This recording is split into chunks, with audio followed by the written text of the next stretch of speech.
Habari. Napenda kuwasalimu kwa jina la Jamhuri ya Muungano wa Afrika. Mimi kwa kifupi niko mbele yenu hapa kuwaomba sapoti ya kazi zangu nazofanya kupitia production yangu, na maanisha masuala ya movie. So nashukuru sana kwa support mnazonipa, na muendelee pia kuendelea kunipa support, msikate tamaa, kwa sababu mimi mwenyewe pia sijakata tamaa kuwapeni vitu vizuri kuhusiana na hizi movie ambazo natoa. Episode inayofuata sasa ni episode ya 8. Ukimaliza ile episode ya 7 nadhani utakuwa umeiona. So kwa yule ambaye bado hajaiona, naomba aende akaisearch YouTube.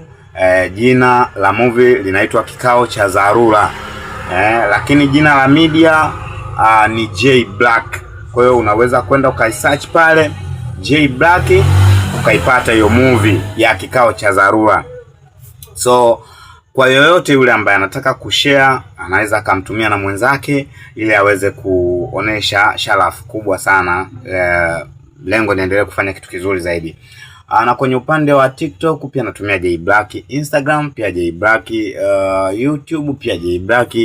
Kwa upande wa media zote ambazo zinazoendelea ni J Black. So namaanisha Facebook ya hivyo. Sasa leo naenda kesho saa 11 jioni naenda kupandisha Kikao cha Dharura episode ya 8. Baada ya episode ya 7 kuisha, inaenda episode ya 8. So sharaf sana, ina maudhui mazuri mengi ya kuchekesha, vituko, pamoja pia na niseme wanaita maudhui ya kuelimisha jamii, hususan kutokana na mwenyekiti. Unajua kwa nini nasema mwenyekiti?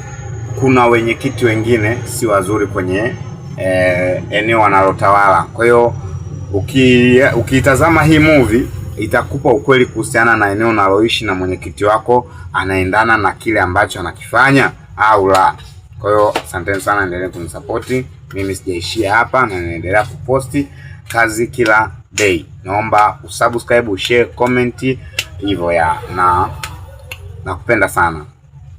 Love you. Thank you.